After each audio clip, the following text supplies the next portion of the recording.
Bom dia, família Escola de Profetas. Bom dia. Bom dia para você aí de casa. Que alegria entrar no seu lar e começar o dia com Jesus, louvando o nome dele e estudando a sua palavra. Que alegria estar aí. Eu quero deixar aqui um abraço para meus irmãos que estão aí. A irmã Nice, lá do Rio de Janeiro. Tem a minha irmã de sangue e a irmã de igreja. Um abraço para a senhora sempre estando assistindo conosco. E eu quero convidar você para fazer como a irmã Nice. Ela compartilha esses vídeos. Você quer ajudar o nosso país, quer ajudar o nosso planeta? Compartilhe esses vídeos. É o único remédio para a nação, para a humanidade, é a palavra de Deus. Então faça como eu, faça uma lista de transmissão. Eu tenho 107 amigos e vou colocar mais. E eu coloco todo dia para essas pessoas da nossa igreja e pessoas que não são adventistas também. Faça isso, você está trabalhando para o céu e para melhorar o planeta inteiro. Amém? Amém? Bom dia, meu irmão Luan. Bom dia, professor Cícero. Bom dia, Escola de Profetas. Bom dia. Bom dia a você de casa, seja muito bem-vindo de novo e novamente a você que acompanha o ano bíblico e ao estudo, e nós estudamos a palavra de Deus, né? Então, a você que é de casa, seja muito bem-vindo também. Nesse momento, nós vamos orar ao nosso Deus. Falar ao nosso Deus. Mas antes de orarmos, devemos lembrar de que hoje é o dia da preparação. Sim, não é isso? Sim, é verdade. Esse dia é muito importante, porque quando nós cuidamos das coisas muito cedo, já deixamos tudo pronto, nós conseguimos entrar nas horas sagradas com a mente e o foco em Deus, não é isso? Isso mesmo. Então vamos orar ao nosso Deus, vamos nos ajoelhar e pedir que Ele nos cuide durante esse dia.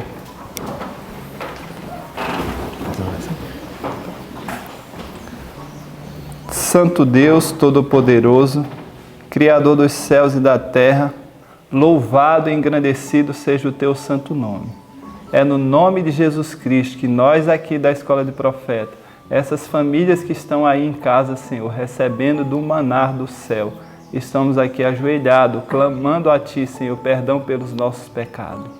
Perdoa, Senhor, nós confiamos no sacrifício que o Senhor proveu, no sangue de Jesus Cristo que purifica todos os nossos pecados. Clamamos a Ti o poder do Espírito Santo sobre nós para nos arrependermos do nosso pecado e correr aos pés de Jesus Cristo para não sermos atingidos tanto pelo inimigo. Nos ajude, Senhor, a nos firmar em Ti, nos dá o caráter de Jesus Cristo, nos ajuda a estudar a Tua palavra e guardar ela em nosso coração. Eu te peço, Pai, uma bênção sobre este lar que está assistindo agora, uma bênção sobre a nossa família Escola de Profeta, que nós possamos, ó Deus, ter força e coragem para vencermos as dificuldades e logo em breve estaremos junto contigo nas mansões celestiais. Amém. Te agradecemos por tudo, em nome de Jesus. Amém. Amém. Muito bem. Muito bem. Maravilhoso é poder louvar ao nosso Deus, não é mesmo, professor Cícero? Isso mesmo. Por isso que nós aqui da Escola de Profetas sempre louvamos ao nosso Pai, ao nosso Deus, ao início de todo culto, que é o certo a se fazer, né? E eu convido a você aí de casa também nos acompanhar nesse louvor, que iremos entoar o nosso bom Deus, com o hino de número 226, É Amanhã no Coração. Amanhã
a certeza de que é amanhã no nosso coração, porque o nosso Jesus as trevas todas dissipou. Amém. Bendito seja o nome dele por isso, né? Que Jesus possa dissipar todas as trevas que estejam no seu coração no dia de hoje. Amém. Que só possa reinar a paz e o amor e o foco em Cristo, não é mesmo, professor Cícero? Amém, meu irmão Luan. Que coisa boa, né? Sim. E começarmos o dia da preparação com Jesus é muito precioso, né? 100%. E louvando a Ele bem cedo, logo de manhã assim, é maravilhoso, pois este dia será mais feliz e mais alegre. Então, eu quero convidar você aí de casa para cantarmos este hino maravilhoso. 335, precioso é Jesus para mim. Se Jesus é precioso para você, cante com o coração e os anjos nos ajudarão a cantar esse louvor. Amém? Amém.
Muito bem. Quão bom é termos nosso Jesus para nós, né? Porque Ele é muito precioso a gente, né? Amém. E as pessoas que estão em casa também é muito preciosas. Tenho certeza que Jesus é precioso no seu coração.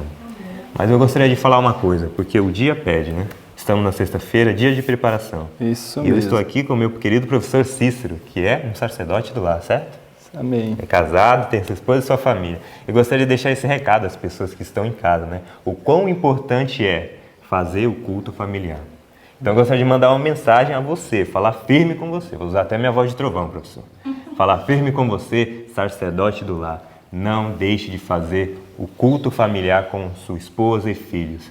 Quando der o horário do pôr do sol, reúna toda a sua família e faça o culto de adoração ao nosso Deus. Isso é muito importante mesmo. Assim a família está junta e adorando ao Senhor. Não deixe os filhos ficarem jogando videogame ou estarem mexendo na internet, cada um para o seu quarto, cada um para o seu canto e assim esquecendo de cultuar a Deus. Então você, sacerdote do lar, tem esse dever perante o céu, reunir a sua família e cultuar o Senhor. Amém. E assim entrar nas horas sagradas do Santo Sábado, né? Louvando e bendizendo o Senhor. E nesse momento a gente vai dar continuidade ao nosso culto. E uma das coisas que nós fazemos aqui na Escola de Profeta é poder decorar a Palavra de Deus. Palavra de Deus. Tenho certeza que lá no campo era de muita importância, certo, professor? Com certeza. Nos ajuda muito. Se lembrar da Palavra de Deus sempre nos traz refrigera a alma, né? Maravilhoso é poder citar a Palavra de Deus. E nós estamos decorando E passamos durante toda a semana decorando o texto de Apocalipse 14, do 6 ao 10. Nesse momento nós vamos recitar juntos no 3. 1, 2, 3. Apocalipse 14, do 6 ao 10. E eu vi outro anjo voar pelo meio do céu, e tinha o Evangelho eterno para proclamar aos que habitam sobre a terra, e a toda nação, e tribo, e língua, e povo, dizendo com grande voz: temei a Deus e dai-lhe glória, porque é vinda a hora do seu juízo, e adorai aquele que fez o céu, a terra, o mar e as fontes das águas. E outro anjo seguiu, dizendo: caiu, caiu Babilônia, aquela grande cidade, que a todas as nações deu a beber do vinho da ira da sua fornicação.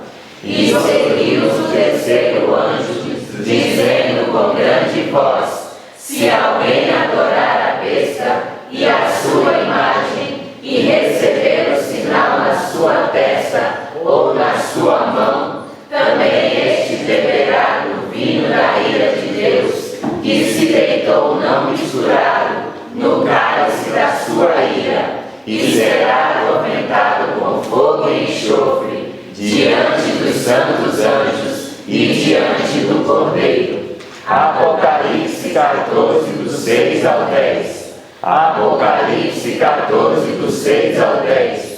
E vi outro anjo voar pelo meio do céu, e tinha o Evangelho eterno para proclamar aos que habitam sobre a terra, e a toda nação, e tribo, e língua, e povo, dizendo com grande voz: temei a Deus e dai-lhe glória, porque é vinda a hora do seu juízo, e adorai aquele que fez o céu, a terra, o mar e as fontes das águas. E outro anjo seguiu, dizendo: caiu, caiu Babilônia, aquela grande cidade, que a todas as nações deu a beber do vinho da ira da sua fornicação. E seguiu o terceiro anjo, dizendo com grande voz: se alguém adorar a besta e a sua imagem, e receber o sinal na sua testa ou na sua mão, também este beberá do vinho da ira de Deus, que se deitou não misturado no cálice da sua ira, e será atormentado com fogo e enxofre diante dos santos anjos e diante do Cordeiro. Apocalipse 14, do 6 ao 10. Apocalipse 14, do 6 ao 10. E vi outro anjo voar pelo meio do céu, e tinha o Evangelho eterno para proclamar aos que habitam sobre a terra, e a toda a nação, e tribo, e língua, e povo, dizendo com grande voz: temei a Deus e dai-lhe glória, porque é vinda a hora do seu juízo, e adorai aquele que fez o céu, a terra, o mar e as fontes das águas. E outro anjo seguiu, dizendo: caiu, caiu Babilônia, aquela grande cidade, que a todas as nações deu a beber do vinho da ira da sua fornicação. E seguiu o terceiro anjo, dizendo com grande voz: se alguém adorar a besta e a sua imagem, e receber o sinal na sua testa ou na sua mão, também este beberá do vinho da ira de Deus, que se deitou não misturado no cálice da sua ira, e será atormentado com fogo e enxofre diante dos santos anjos e diante do Cordeiro. Apocalipse 14, do 6 ao 10. Amém. Amém. Né? Louvado seja o nome de Jesus por gravarmos essas palavras tão importantes para a humanidade. Não deixe de se esforçar para gravar. E Jesus te abençoe. Agora teremos o estudo da palavra. Que o Senhor Deus encha o teu coração com essa palavra que traz vida, que restaura a alma. Amém. Fique com Deus e tenha um bom estudo. Bom dia para você aí de casa. Novamente nós estamos nos encontrando. Que legal, né? Que bom é ter a sua amizade, é ter a sua companhia para aprendermos mais da palavra de Deus. E eu tenho certeza que você que vem acompanhando aí o Ano Bíblico todos os dias, fielmente, você está aprendendo muito do lado do Senhor. Eu posso dizer isso porque eu também tenho aprendido e que alegria aprender junto com você. E hoje nós vamos estudar mais uma parte da palavra do Senhor e vamos nos enriquecer mais um pouco, não é isso? Eu quero que você pegue aí a sua Bíblia, porque eu já estou aqui com a minha Bíblia bonitona, olha só minha Bíblia legal. Quero que você pegue a sua Bíblia aí no livro de 1 Samuel, tá bom? Você vai abrir aí no capítulo 13, porque a nossa leitura foi o capítulo 13 e o capítulo 14, tá certo? Se você tem criança, pega seus filhos e eles também têm que abrir a palavra do Senhor, né? Porque Deus também fala com as crianças. E aí você também vai pegar, além da sua Bíblia, você vai pegar o livro Patriarcas e Profetas. O meu já está bem velhinho, né? Porque já são 7 anos estudando no bíblico, né? Pela glória de Deus. E eu quero que você também complete aí 7, 10, 50 anos estudando no bíblico. Tenho certeza que Deus vai lhe abençoar muito. E o Patriarcas e Profetas, o capítulo 60, a presunção de Saul. Então nós vamos continuar a história de Saul. Nós vimos no vídeo anterior, né, que Saul foi escolhido como rei de Israel. E por que ele foi escolhido? Porque ele tinha aquela aparência de rei, né? Ele tinha aquele aspecto de ser um guerreiro. E não só tinha um aspecto, ele tinha acabado de vencer uma guerra, então o povo de Israel estava super animado. Agora nós temos um rei que vai à frente das nossas guerras, e ele vence as guerras. Então estava muito animado. O povo de Israel tinha pensado assim, fizemos a escolha certa. Melhor mesmo é ter um rei do que ter Samuel. Imagina? Só que agora, nesse capítulo de hoje, nós vamos ver Saul como rei de Israel. Primeiro rei de Israel. Como é que foi a vida de Saul? Aqui no capítulo 13 já vai nos dando a informação que Saul cometeu uma burrada. Ele fez um erro. Ele errou. Qual foi o erro de Saul? Aqui diz que assim que acabou a guerra, ele dispensou o exército dele para casa. Podem voltar para casa. Ele ficou com 2.000 e Jonathan ficou com 1.000. E os demais soldados do exército de Saul foram dispensados. E aqui o livro Patriarcas e Profetas nos diz que isto foi um grave erro. Por que foi um grave erro? Porque o povo de Israel estava todos estavam muito animados, cheios de esperança, de coragem, porque haviam vencido uma batalha. Então, se ele continuasse as guerras contra os filisteus, contra aqueles que eles não conseguiram expulsar na época de Josué, eles teriam conseguido mais vitórias. Só que Saul não teve visão. Deve ser meio difícil, né? Você ser liderado por alguém que não tem muita visão do que está fazendo. Imagina só, a pessoa acaba te colocando em situações que você não queria estar. E foi isso que Saul fez. Ele colocou o povo de Israel numa situação que traria um prejuízo para o próprio povo. Ele, de maneira impensada e negligente, mandou o exército embora. O que aconteceu com aquele exército que estava todo animado?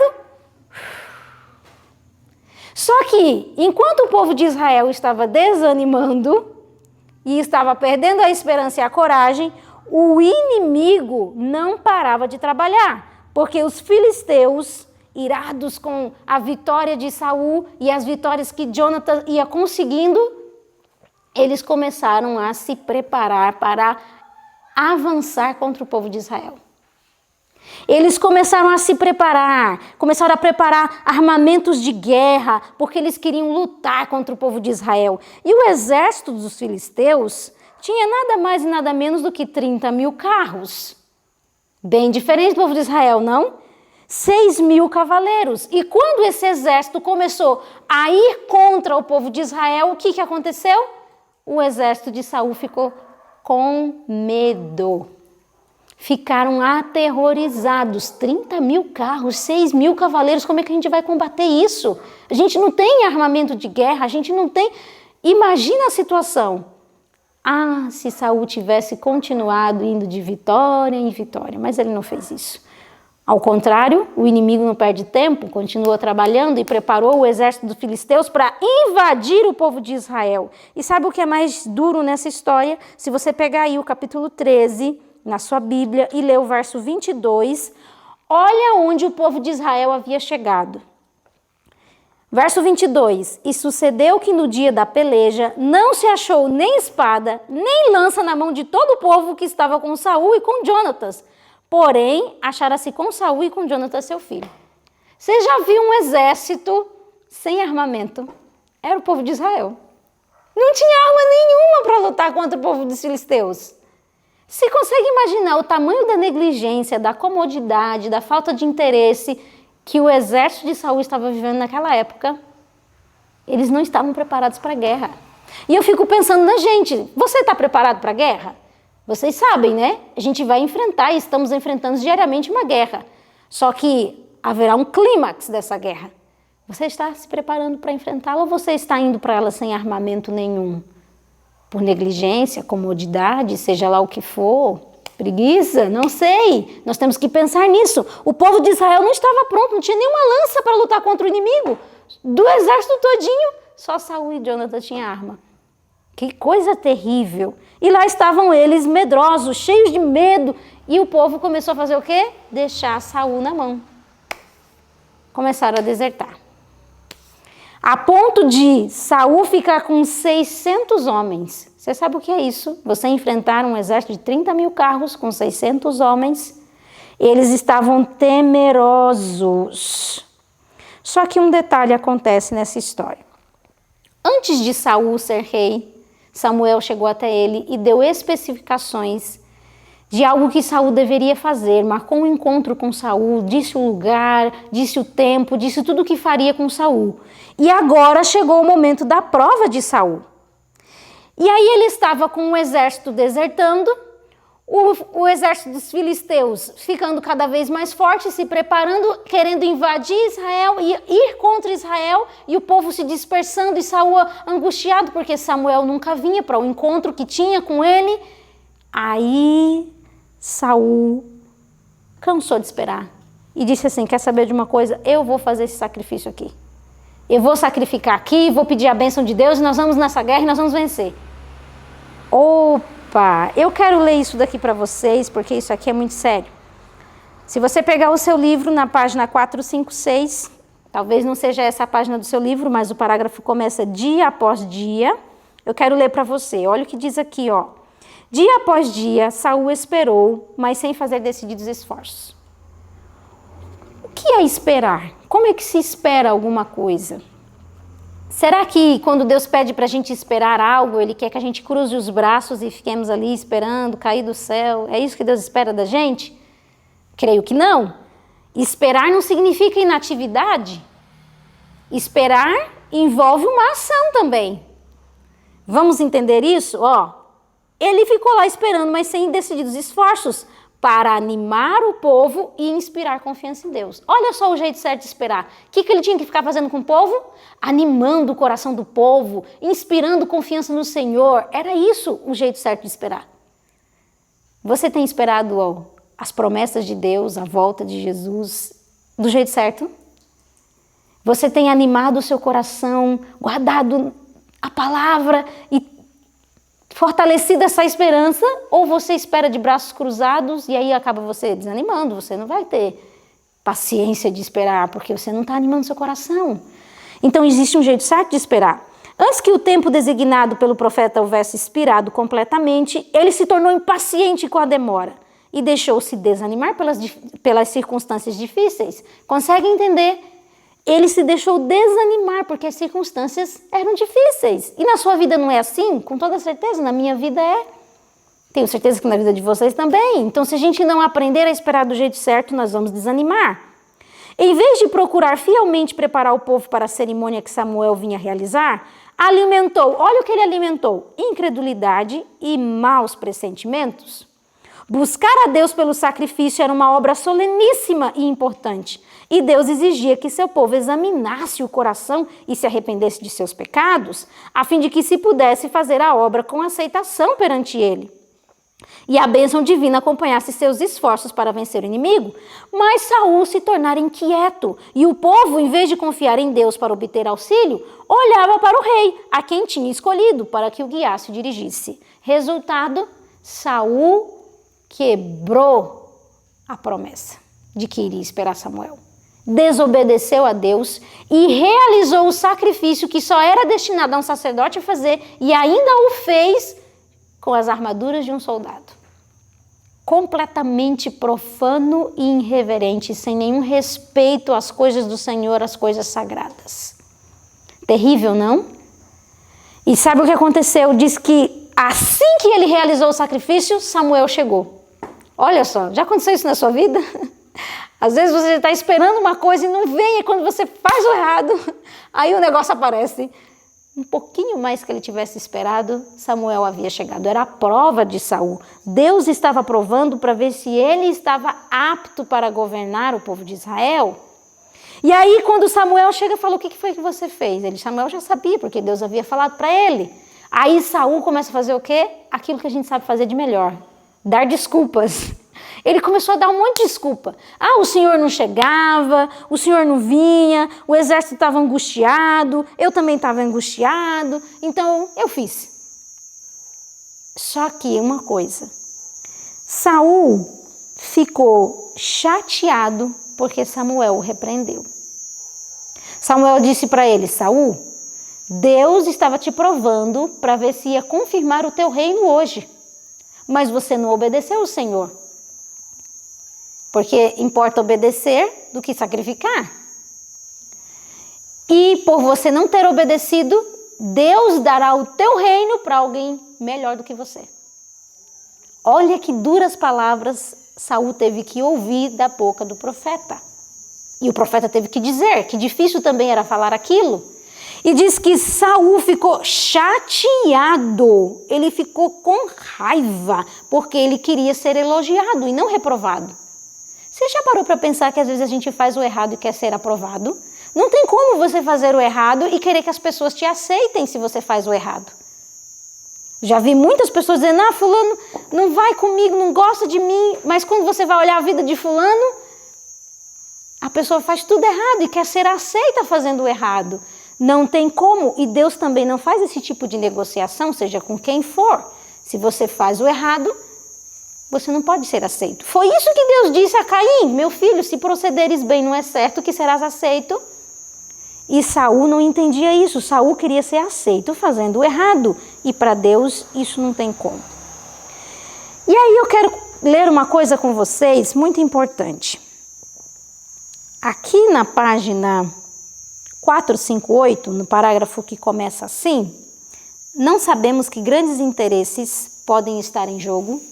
Se você está passando por alguma prova, por alguma dificuldade, ou você está esperando mesmo por uma promessa do Senhor, eu quero que você se atente nesse parágrafo, porque esse aqui é a chave para você conseguir alcançar o que Deus espera que você alcance.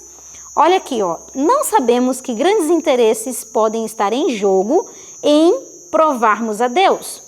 Não há segurança alguma a não ser na obediência estrita à palavra de Deus. Todas as suas promessas são feitas sob a condição de fé e obediência. Vocês entenderam isso? As promessas de Deus são condicionais. Existem as que não são condicionais, né? Por exemplo, a volta de Jesus, ela não é condicional, ela vai voltar. Você acreditando ou não, Jesus vai voltar. Agora, existem muitas promessas que são condicionais e você precisa ter fé e obediência. E se você não cumpre isso, as promessas não podem acontecer na sua história e na sua vida. Não devemos seguir os nossos impulsos, tampouco confiar no juízo dos homens. Devemos olhar para a vontade revelada de Deus e andar em conformidade com o seu definido mandamento, seja quais forem as circunstâncias que nos rodeiem. Não adianta desculpa. Deus cuidará dos resultados. Pela fidelidade à sua palavra, podemos em tempo de provações demonstrar perante os homens e os anjos que o Senhor pode depositar confiança em nós. Que lindo isso, não? Deus olhar para a sua história e para a sua vida e dizer: eu posso confiar nesse sujeito, porque ele é obediente. Confiar em nós nas situações difíceis, a fim de executar a sua vontade, honrar o seu nome e abençoar o seu povo. O que torna uma pessoa inapta para uma missão dentro do trabalho de Deus? Não são as limitações e as incapacidades. Tem gente que fala, mas eu não sei falar, eu não sei cantar, eu não sei pregar, eu não sei fazer nada. Tem gente que fala isso. Mas o que Deus verdadeiramente busca? São grandes capacitações? São pessoas que sabem falar bem? Lógico que se ter isso é bom também. Mas Deus busca um coração que está pronto em obedecer e confiar nele. Não adianta falar bem se você não aprendeu a obedecer o Senhor e confiar no Senhor. Não adianta de nada. Saul tinha porte de rei, mas o coração dele não era de um rei. Infelizmente. E nós estamos vendo aqui a maneira certa de esperarmos no Senhor. Só que, quando Saul foi reprovado, ele cometeu o segundo erro. Além de justificar, ele não se arrependeu, nem se humilhou. Pelo contrário, ficou chateado com o profeta. E sabe o que foi que ele mandou fazer? Ele disse assim, já que Samuel não está do meu lado, eu não quero ouvir as reclamações de Samuel, eu estou cansado de Samuel ficar falando no meu ouvido. Sabe o que eu quero então? Já que você não quer, Samuel, fica aí de lado, eu vou mandar buscar a arca do Senhor. E quando a arca estiver no meio de nós, o coração dos soldados do meu exército vai de novo encher de fé, porque eles vão entender que Deus está com a gente. Mas espera aí, alguém já tinha feito isso no passado, e Saul conhecia bem essa história. Quem fez? Ofni e Finéias. Lembram dos filhos de Eli? Eles pegaram a arca na expectativa de que com a arca, como se fosse um amuleto, eles fossem vencer as batalhas. E o que aconteceu? Eles morreram e a arca foi tomada. Parece que nesse momento a mente de Saul não lembrou daquilo. Não é interessante perceber que pessoas que estão em pecado ou que estão em erro, parece que há uma cegueira, não entende que o erro do passado não serve para ela, parece. Ou que, se eu fizer, comigo vai ser diferente o resultado. Consegue entender a seriedade disso? E lá mandou Saul buscar a arca, só que por uma maneira muito assim providencial ele desistiu. Não, deixa essa arca para lá, vamos deixar ela para lá e vamos continuar aqui do jeito que estamos. Agora, eles estavam num problema muito sério, porque não tinha Samuel, não tinha arca. O que eles tinham agora? Apenas um rei descontrolado e sem o Espírito de Deus. E por que isso? Se você for olhar o que o Patriarcas e Profetas apresenta sobre a infância de Saul, a gente começa a entender por que Saul agia do jeito que agia. Se você aí no parágrafo, abrir o seu livro, no parágrafo o Espírito Santo havia sido concedido a Saul, aqui diz que Saul tinha recebido o Espírito Santo para quê? Para lhe iluminar o entendimento e abrandar o coração. Recebera fiel instrução e reprovação do profeta de Deus. E, no entanto, quão grande era a sua perversidade. A história do primeiro rei de Israel apresenta um triste exemplo do poder dos maus hábitos nos verdes anos. Do que a senhora White está falando aqui? Na infância, nos primeiros anos da vida de Saul, ele não foi direcionado da maneira correta. E isso se refletiu aonde? Lá na frente, quando ele já era um adulto, quando já era um homem formado. Os maus hábitos que foram deixando se desenvolverem, imagina isso. Aqui diz que em sua mocidade Saul não amou nem temeu a Deus. E aquele espírito impetuoso, não adestrado à submissão em seus primeiros anos, estava sempre pronto a rebelar-se contra a autoridade de Deus. Aqueles que em sua juventude acalentam uma santa consideração pela vontade de Deus e que fielmente cumprem os deveres do seu encargo, estarão preparados para o serviço mais elevado na vida posterior. Que seriedade é isso, não? Saul não estava pronto para amar, temer a Deus, porque não foi ensinado isso na sua infância. Quando é que nós temos que ensinar lições de obediência e submissão? Quando é criancinha. Não existe aquela história de dizer, mas não entende. Entende, com toda certeza entende. E aí você tem que ensinar e ir tirando os maus hábitos para a criança crescer em submissão à vontade do Senhor. E quando for adulta, não se desviar do caminho. Aí sim essa criança estará mais bem preparada para servir a Deus. Saul toda hora enfrentava essa luta, dessa rebelião, desse temperamento difícil, porque não foi dominado na infância. Que triste isso. Que situação terrível que nós vemos aqui na vida de Saul. Mas lá estava ele então com esse temperamento indisciplinado e não adestrado, governando 600 homens, que foi o que lhe restou, e seu filho. Mas Jonatas era diferente. Jonatas tinha o Espírito do Senhor sobre ele. E Deus deu vitória a Israel, mas não pela mão de Saul. Deu vitória a Israel pela mão de Jonatas. Jonatas estava ali naquela guerra e ele cheio do Espírito de Deus, sedento de vitória para honrar ao Senhor, falou para o seu escudeiro, vamos lá até a fortificação dos filisteus. E nós vamos pedir um sinal a Deus. Se eles disserem, venham até nós vamos porque nós teremos a certeza que Deus nos dará a vitória. E se eles não nos convidarem para ir até eles, a gente entende que o Senhor Deus não os deu em nossas mãos. Então, olha só a estratégia. Como foi que Jonatas foi para essa guerra? De um jeito muito diferente.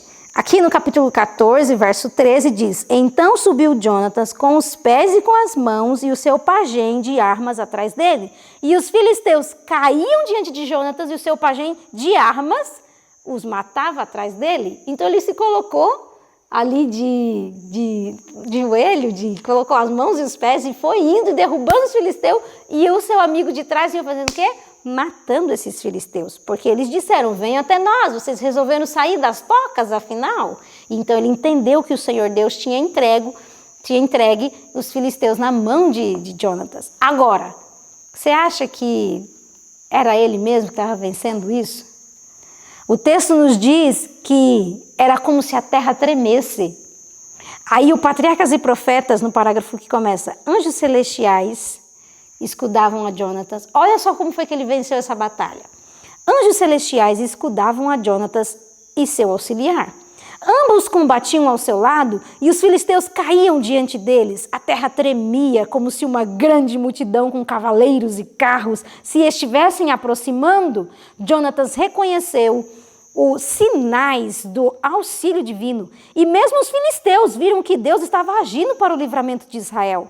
Grande temor apoderou-se do exército, tanto no campo como na guarnição. Na confusão, tomando seus próprios soldados por inimigos, os filisteus começaram a matar-se uns aos outros. Foi assim que ele venceu a guerra. Não é extraordinário? Deus queria fazer isso por Saul, mas Saul, pelo seu coração perverso, não permitiu que isso acontecesse. Mas olha a vitória, os anjos lutando e se envolvendo com Jonatas, que coisa legal. Quando o povo de Israel percebeu que estava acontecendo alguma coisa lá no acampamento dos filisteus, eles disseram, peraí, está faltando alguém no nosso acampamento. Está faltando Jonatas, o filho de Saul. Ele está lá guerreando, vamos ajudá-lo. E todo mundo saiu para ajudar Jonatas. Agora, tudo estava indo muito bem, não é? Porque Saul não estava envolvido nisso. Quando Saul ficou sabendo e se envolveu, ele estragou tudo. Tem gente que entra na história só para estragar, não é? Saul era um desses. Quando ele viu que o povo de Israel estava tendo vitória sobre o povo filisteu, ele fez um voto impensado. Olha só o que foi que Saul falou, está aqui no capítulo 14, o verso 24. Ele falou assim, ó, estavam os homens de Israel já exaustos naquele dia, porquanto Saul conjurou o povo, ele amaldiçoou o povo dizendo, maldito o homem que comer pão até a tarde, antes que me vinguem os meus inimigos. Por isso todo o povo se absteve de provar pão. Olha só a loucura. Os soldados lá em guerra, pelejando e com fome. Que terrível é cair na mão de alguém que não tem visão. Saul não tinha visão. E aí ele estava mais preocupado com a sua honra, com a exaltação própria, do que com o seu exército. Indiferente à necessidade daqueles soldados. Quem provar do pão vai morrer. E todo mundo lá com fome, guerreando, lutando, e a guerra não acabava nunca, e a fome era tremenda. Só que alguém não ouviu Saul falando isso. Jonatas não sabia que não podia comer. E diz que quando estava lá no meio da guerra, encontrou um favo de mel. O que ele fez? Provou o favo de mel.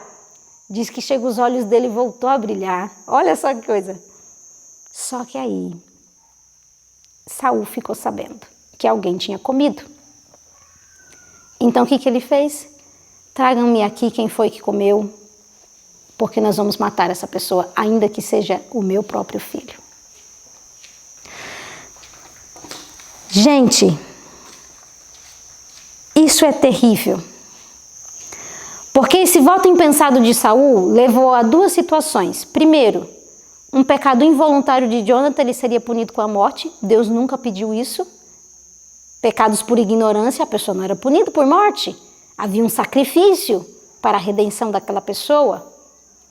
Jonathan pecou por ignorância, mas receberia a morte por causa do seu pecado involuntário. Olha só a falta de senso, de juízo. Alguém que anda longe de Deus, como é que fica? Sem juízo, fica louco. Mas não só isso, como ele privou o povo de comer e o povo estava faminto quando a guerra acabou. Gente, isso aqui é terrível de se ver. Eu quero ler para vocês o verso 31 do capítulo 14. Olha só o que aconteceu com os soldados quando acabou a guerra. Feriram, porém, aquele dia os filisteus, desde Micmas até Aijalon, e o povo desfaleceu em extremo. Verso 32. Então o povo se lançou ao despojo e tomaram ovelhas e vacas e bezerros e os degolaram no chão e o povo os comeu com sangue. O voto impensado de Saul levou o povo a pecar. Imagina aqueles exércitos inteiros, aqueles homens no chão rasgando aqueles animais e comendo aquela carne com sangue, o que Deus havia proibido. Que terrível é cair na mão de alguém que não tem visão. De alguém que não aprendeu a temer o Senhor. Porque quem não teme o Senhor não tem sabedoria. Saul não tinha sabedoria. E ele levou o exército dele inteiro a pecar contra o Senhor e ainda queria matar Jonatas, que só não morreu porque o povo não deixou. Porque ele ia matar o próprio filho. Olha que loucura. Tudo por causa de quê? De orgulho, exaltação própria. Ele queria manter a palavra dele. Como ele não tinha ganhado nada, coisa nenhuma, não foi ele que venceu a guerra, ele estava todo enciumado. Isso é o que está escrito aqui no Patriarcas e Profetas. Pega aí o parágrafo que diz: Saul não podia pretender a honra da vitória. Não tinha como, quem venceu aquilo foi Jonatas, mas esperava ser honrado pelo seu zelo ao manter a santidade do seu voto. Olha só como ele queria ficar lembrado. Mesmo com o sacrifício de seu filho, queria impressionar seus súditos com o fato de que a autoridade real tinha de ser mantida. Em Gigal, pouco tempo antes, Saul tomara a ousadia de oficiar como sacerdote, contrariamente ao mandado de Deus. Sendo reprovado por Samuel, obstinadamente justificou-se. Agora, quando sua própria ordem foi desobedecida, embora esta ordem não fosse razoável e tivesse sido violada por ignorância, o rei e pai sentenciou o filho à morte. Olha que absurdo! Ele tinha acabado de desobedecer a Deus de maneira consciente e ainda ficou bravo com Deus, bravo com Samuel. Agora, ele faz um voto impensado, uma coisa louca, queria matar o filho ali não sabia. Pensa na miséria. E esse povo estava lançado na mão desse rei maluco. Que triste é ver o cenário da vida de Saul. Alguém que viveu longe do Senhor. A sua história não precisa ser assim. E nem a minha. Nós podemos dar certo na nossa vida, não? E eu quero finalizar com vocês, lendo esse último parágrafo. Aqueles que mais prontos estão para desculpar-se ou justificar-se no pecado são muitas vezes os mais severos ao julgar e condenar os outros. Você tem o hábito de ficar condenando, criticando pessoas, seja na internet, seja o seu vizinho, seja as pessoas dentro da sua igreja, seu pastor, ou seja lá quem for. Você tem esse hábito? Olha para a sua vida. Você é isento de erros? Creio que não. Nenhum de nós somos. Que delicado deve ser lidar com os erros dos outros, porque nós também erramos. Mas aqueles que tendem a justificar-se e desculpar-se são mais severos ao julgar alguém. Muitos, como Saul, trazem sobre si o desagrado de Deus, mas rejeitam um conselho e desprezam a reprovação. Mesmo quando convictos de que o Senhor não está com eles, recusam-se a ver em si a causa da perturbação. Pensa que é o outro, né? é a circunstância, foi fulano, sendo que o culpado é você mesmo. Alimentam um espírito orgulhoso, jactancioso, ao mesmo tempo em que condescendem em fazer um juízo cruel ou severa censura em relação a outros que são melhores do que eles. Bom seria que tais juízes, que a si mesmos se constituem, ponderassem essas palavras de Cristo. Com o juízo com que julgardes, sereis julgados, e com a medida com que tiverdes medido, vos hão de medir a vós. Que sério o estudo de hoje, não? Nós aprendemos grandes coisas. Sábio é aquele que vê o caminho errado e passa por longe, né? Vê o outro errando e fala, eu já sei por onde eu não devo ir.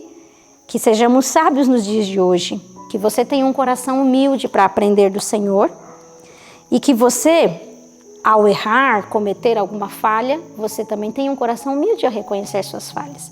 E o Senhor Deus estará pronto para te abençoar. Quero orar com você, aí de casa, orar com o pessoal, pedindo a bênção do Senhor. Vamos nos ajoelhar? Querido Deus e bom Pai, nós louvamos o Teu nome e agradecemos a Ti pela oportunidade que temos de ter a Tua palavra e de termos todas essas instruções escritas. Ajuda-nos a termos um coração humilde, um coração dócil.